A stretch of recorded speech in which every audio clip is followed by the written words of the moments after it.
कुछ हैं जो बुरे हैं, कुछ हैं जो अच्छे हैं। जो बुरे हैं वो धीरे धीरे छठे और सातवें हवन में जा रहे हैं। तो यहाँ से आपके साथ क्या हुआ कि जो मुक्त नहीं हुए वो कहाँ जाएंगे। इसको समझने के लिए आपको ये समझना होगा कि कोई भी आत्मा की जर्नी क्या है।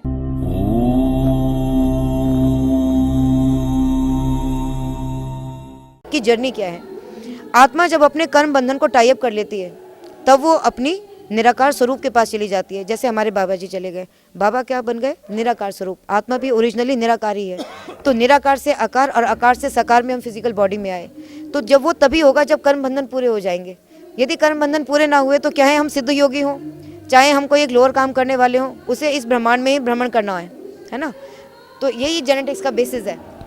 यानी कि जो जब हवन हो रहे हैं वो सिर्फ ऐसे ही नहीं कराए जा रहे हैं, उसके पीछे बहुत गहरी साइंस है। यदि एक एक टॉपिक को लिया जाए तो आवर्स चाहिए उसको डिस्क्राइब करने के लिए। मैं तो बहुत बाउंड्री टच कर रही हूँ। अब दरबार की बात आती है यहाँ पर। जब दरबार में कोई आता है क्या मानसिकता लेकर आनी चाहिए उसको यही मानसिकता लेकर आनी चाहिए कि वो अपनी हर तरह की परेशानी से, वो अपनी परेशानी से दूर नहीं हो रहा। वो ये ना सोचे कि मैं अपनी प्रेजेंट लाइफ को दूर कर रहा हूँ। मुझे तो जब ये कंसेप्ट समझ में आया तो मैंने तो लोगों को जोड़ना शुरू किया, इसलिए क्योंकि जब से आत्मा की जर्नी शुरू हुई थी तब से लेकर आज तक की जो जिस एज में आप खड़े हैं, न जाने कितने हज़ारों लाखों साल बीत गए होंगे। वो एनर्जी का बोझ आप अपने सिर के ऊपर लेके जा रहे हो। आपको ये नहीं पता कि आप सोचते हो कि आप हवन कर रहे हो, लेकिन आप इस पूरे प्रोसेस को करने के बाद, है ना, आप अपने आत्मा को शुद्ध कर रहे हो। हम ये कह सकते हैं आत्मा के शुद्धिकरण का अर्थ है कि आत्मा को पावरफुल बनाना, अपने आकाश तत्व को हाई करना और डीएनए को प्यूरिफाई करना। तो कारण शरीर ही आपका डीएनए है और कर्म आपके कारण शरीर में ही है, जिसे मॉडर्न साइंस डीएनए कहती है। तो इसलिए आपको ये समझना पड़ेगा कि आपने जो अपने सिर पे ये लाद रखी है ना, जो आपको दिखाई नहीं दे रही इनविजिबल एनर्जीज, उससे आप फ्री हो रहे हो। और ये आप तभी महसूस करोगे जब आप उसे करोगे। इसलिए मैं उन लोगों को ये खास तौर से कहना चाहती हूँ जो ये कहते हैं कि हमने हवन कर लिए। हवन तो सिर्फ एक द्वार है। जैसे कोई रूम है, आप यदि उस रूम को खोलेंगे ही नहीं तो कुछ आपको पता ही नहीं लगेगा।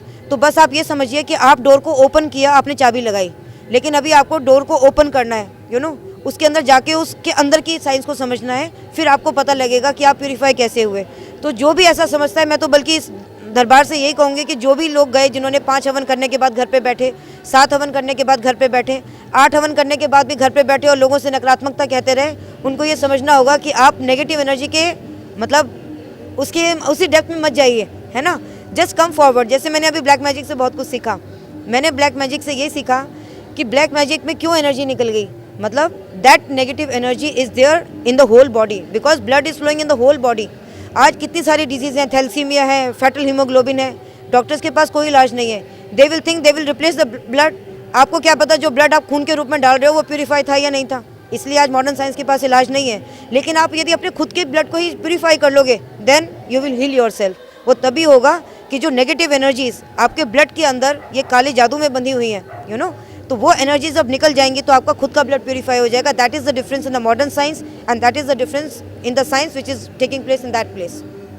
एज ए साइंटिस्ट जब बात करते हैं कि कैंसर की डिजीज़, पैरालाइज लोग, शुगर के पेशेंट और भी बहुत से जब यहाँ पे ठीक होते हैं तो उस समय क्या लगता है, ये मिरेकल है, साइंस है, क्या चीज़ है ये? देखिए, ये भी क्या है, मिरेकल कुछ है ही नहीं।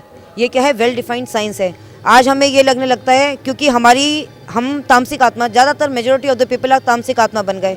और तामसिक आत्मा बन गए तो क्योंकि मन का बुद्धि के साथ और आत्मा की शक्ति, यदि आपके अंदर आत्मा की शक्ति आई होगी तभी आप इस ज्ञान को, इस साइंस को समझ सकेंगे। वरना आपको ये लगेगा कि मतलब ऐसे ही सब कुछ हो रहा है। तो साइंस मतलब इंटेलिजेंस भी क्या है, बेसिकली वो भी एक एनर्जी का लेवल है ना। तो ये सब कुछ, जब वो कैंसर का पेशेंट भी कुछ नहीं है, उसने अपने अंदर जिस एनर्जी को जिस मतलब रूप में स्टोर किया और जो पार्ट एनर्जी का डेफिसिट हो गया वो डिजीज बन गया। आप उस बैड एनर्जी को निकाल दोगे, हाई एनर्जी डाल दोगे तो वो फिर से रिवाइव हो जाएगा, है ना। तो यदि पर ये बात आपको समझनी होगी कि पेड़ के पत्ते पर डालने से पेड़ नहीं हरा होगा, उसकी जड़ में ही डालना होगा। तो यहाँ पर जो ट्रीटमेंट हो रहा है वो मन का ट्रीटमेंट हो रहा है, जहाँ से आत्मा की जर्नी शुरू होती है। इसलिए मन से ही सूक्ष्म शरीर फिर आपके डीएनए को प्यूरिफाई करती हुई आपके फिजिकल बॉडी में मतलब वो चेंज नज़र आएगा। इसलिए गुरुजी क्या करते हैं ना, वो यदि जैसे ट्यूमर की पेशेंट्स आते हैं, वो उसको बिना छुए उसको रिड्यूस कर देते हैं। लोग सोचते होंगे कैसे होता है, no, he just can pull the negative energy from his hand because he is in a high energy state. As a patient the person is in a lower energy state, so he can pull that energy, that's it. और ऐसा पहले भी होता था। गुरुजी को देखकर क्या लगता है? गुरुजी को देखकर मुझे लगता है कि मेरे जीवन में मतलब जो भी परिस्थितियाँ रही हों वो सिर्फ एक निमित्त मात्र हैं। मतलब यदि वो परिस्थितियाँ ना होती तो दर्द ना होता, है ना। ये परिस्थितियाँ सिर्फ एक निमित्त हैं। और अभी मेरे जीवन में गुरु जी का एक, जैसे कहते हैं ना कि नॉलेज तो ली, लेकिन एक प्रैक्टिकल एस्पेक्ट्स पे मुझे अभी गुरु जी ही नज़र आते हैं कि मुझे जो वैदिक साइंस की प्रैक्टिकल नॉलेज लेनी है वो मुझे अब गुरु जी से ही मिलेगी। दरबार को जब देखते हैं कि बहुत से दरबार को लोग देखते हैं लोग तो अलग अलग उनके रिएक्शंस होते हैं। देश में अभी भी बहुत से कन्फ्यूज़न वाली चीज़ें चल रही हैं। क्या लगता है उन लोगों को और किस तरीके से देखना चाहिए? देखिए, मैं आपको खुद कहूँ तो दरबार क्या है, ये क्या दरबार है? देखिए, सीधी सी बात, जैसे हम बहुत मंदिरों में जाते हैं, हम यहाँ भी तो ये शिव भगवान का ही मंदिर है एक तरह से, तो मैं भी पहले बहुत मंदिर जाते थे। हम जैसे भक्ति से जुड़ते हैं तो ऐसा माना जाता है कि भक्ति का पूर्ण जो अर्थ है या फल है वो ज्ञान है, ठीक है। तो यदि आप सच्ची भक्ति भी कर रहे हो ना, तो भगवान कहीं ना कहीं निमित्त बनाकर आपको वो उस जगह से जोड़ देंगे। और यदि हम मंदिरों में जाएं तो और मंदिरों में क्या हो रहा है, मंदिरों में आप जाते हो, भीड़ में जाते हो, धक्का मुक्की होती है, लोग पैसा मांगते हैं, चढ़ावा मांगते हैं, वो बेसिकली पूजा है ही नहीं। तो आप वहाँ से जाकर के ठीक होते ही नहीं, ठीक है। मुझे इस दरबार में आकर गुरुजी की बात बिल्कुल सही लगी कि मंदिर वो है जहाँ 100% ठीक हो। तो 100% आप ठीक कब होंगे? जब आप अपनी सारी नेगेटिव एनर्जी से मुक्त होंगे, है ना। तो जब आप इस नेगेटिव एनर्जी की मतलब रिमूव करने का सिर्फ एक यही एक जगह है। और मुझे ये लगता है कि मेरे अपने जितने भी मैंने देखे, मैं वृंदावन भी बहुत गई, ऐसा नहीं है हर जगह पे अनुभूति हुई, क्योंकि छोटी छोटी जगह से ही जाकर के आप कहीं ऊपर की जगह पे जा सकते हो। तो रियल प्लेस मुझे जहाँ मतलब जिसकी तलाश थी, मेरी तलाश यहाँ आकर के मुझे लगता है संपूर्णता की तरफ जा रही है। ये एक लैकिंग पार्ट था जो अब पूरा हो रहा है।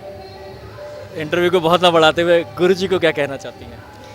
गुरु जी को मैं ये कहना चाहती हूँ कि मतलब गुरु जी तो अपनी तरफ से बहुत कुछ कर ही रहे हैं, लेकिन मैं अपना इनफाइनाइट क्या कहूँ कि लव, अपना बेस्ट रिगार्ड्स और बहुत कुछ, मतलब मैं बहुत ही डीपली कनेक्ट होती जा रही हूँ अभी इस दरबार से। मेरा एक सच कहूँ तो मेरा भी जाने का मन ही नहीं है। मतलब मेरे को ये लगता है कि मैं पता नहीं कहाँ उस दुनिया में, उस झूठी दुनिया में नहीं जाना चाहती। मेरे को सत्य की जो तलाश है उसी की तरफ और ज़्यादा जाना चाहती हूँ, और उसी के लिए मेरे को लगता है कि मेरा गुरु जी एक माध्यम आगे बनेंगे। अच्छा, एक चीज़ यहाँ पर आती है कि कई बार हम लोग जब यहाँ जुड़ने के बाद कहीं ना कहीं फिजिकल वर्ल्ड का जो एक अट्रैक्शन होता है वो कहीं ना कहीं ख़त्म हो जाता है, ऐसा है, वो क्या रहता है? देखिए, जब इंसान अपना सत्य स्वरूप जान लेता है कि मैं जिसके पीछे भाग रहा हूँ, चाहे वो रिश्ते हों, चाहे वो मटेरियल थिंग्स हो, कैरियर हो, प्रोफेशन हो, ये सब तो क्या है, आपको कर्म के बंधन में ही बांधेंगे। लेकिन आप यदि यहाँ से आकर भी कर्म के बंधन के इफेक्ट को ना समझे, यदि आपने यहाँ से ये ना जाना कि कोई भी आत्मा एक दुश्मन के रूप में आपको क्यों परेशान कर रही है, कोई पितर आपको क्यों परेशान कर रहा है, जब आप उनके भावों को देखेंगे तो आपको समझ में आएगा कि आत्माएं आत्माओं के साथ किस भाव से जुड़ी हैं, है ना। कोई कह रहा है मैं परदाता बन के परेशान कर रहा था, वो क्यों कर रहा था, उसकी उस समय कुछ ना कुछ चीज़ें रह गई थी। तो फिर भी हम यदि आंखें बंद करके इस फिजिकल वर्ल्ड के पीछे ही भागते रहे और हमने इस प्रैक्टिकल जगह से सीखा नहीं, तो मेरे को लगता है कि सब कुछ बेकार है। तो ये एक नॉलेजेबल प्लेस है जहाँ से आपको सब तरह से सीखना चाहिए। कभी कभार कुछ ऐसे इंसिडेंट हो जाते हैं जिनको देखकर बिलीव करना कुछ कन्फ्यूज़न सा रहता है। जब कंस यहाँ पकड़ा जाता है, जब यहाँ पांडव आते हैं, तो as a researcher, as a scientist, as a भक्त, क्या दिमाग में चलता है? देखिए, मैं तो ये मानती हूँ कि वो हम कंस नाम दे रहे हैं क्योंकि वो अपने टाइम में एक मतलब पॉपुलेटेड राक्षस के डेविल के रूप में रहे। हम जब युधिष्ठिर कह रहे हैं तो वो धर्म के रूप में रहे, लेकिन अल्टीमेटली आप उनका सत्य भी देखें तो वो भी तो एक आत्मा ही है। उनके भी कर्म बंधन पूरे नहीं हुए। कर्म का बंधन जब पूरा होगा तब आत्मा अपने आप निराकार बन जाएगी, मतलब परब्रह्म के समान बन जाएगी और परब्रह्म में समा जाएगी। इसे ही हम मोक्ष कहते हैं। तो वो आत्माएं चाहे कंस के रूप में हो, पांडव के रूप में हो, किसी भी रूप में हो, है ना, या रक्तबीज के रूप में हो, किसी भी रूप में हो, वो आत्मा आज भी ट्रेवल कर रही है, ठीक है। लेकिन वो किसी भी रूप में, वो इस दरबार में क्योंकि आत्माओं के साथ डायरेक्टली कनेक्शन है, तो कोई भी आत्मा आ सकती है ना। तो वो भी अपने ट्रेवल कर रहे हैं कहीं ना कहीं। इसी तरह से जो बहुत बड़े बड़े साधु सन्यासी या हिमालय पे भी तपस्या करने वाले हैं, वो आपको नहीं दिखाई दे रहे। ऐसे ही हम यहाँ भी देखें तो यहाँ भी हमें कुछ दिखाई नहीं दे रहा, लेकिन यहाँ पे भी बहुत बहुत बहुत हाई एनर्जी स्टेट सोल्स हैं। और मेरा इस दरबार का एक बहुत ही दिव्य अनुभव है, वो भी मैं शेयर करना चाहती हूँ। आपका कोई सवाल हो जो आप गुरुजी से जानना चाहते हैं या कोई जानकारी चाहते हैं, तो कृपया इस नंबर पर व्हाट्सएप करें।